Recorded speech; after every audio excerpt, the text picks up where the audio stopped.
আরে সামনে দিকে সরো, আরে সামনে দিকে একবার মুখ সরো।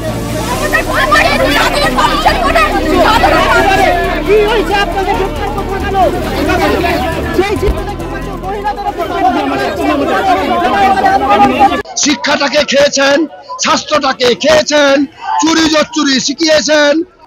চিটিং করার শিখুন, টিএমসি করুন, চিটিং শিখুন। শিক্ষার হাল শেষ, স্বাস্থ্যের হাল শেষ, অর্থের হাল শেষ, সবার হাল শেষ। আমি মমতা ব্যানার্জিকে একটাই কথা বলতে চাই, উনি যদি ভাবেন যে এই জল কামান, এই কাঁদানে গ্যাস দিয়ে আমাদের আন্দোলনকে রুখবে, এটা রুখতে পারবে না। যতদিন না তিলোত্তমার সঠিক বিচার হবে ততদিন এই আন্দোলন আমাদের যুব সমাজে জারি থাকবে।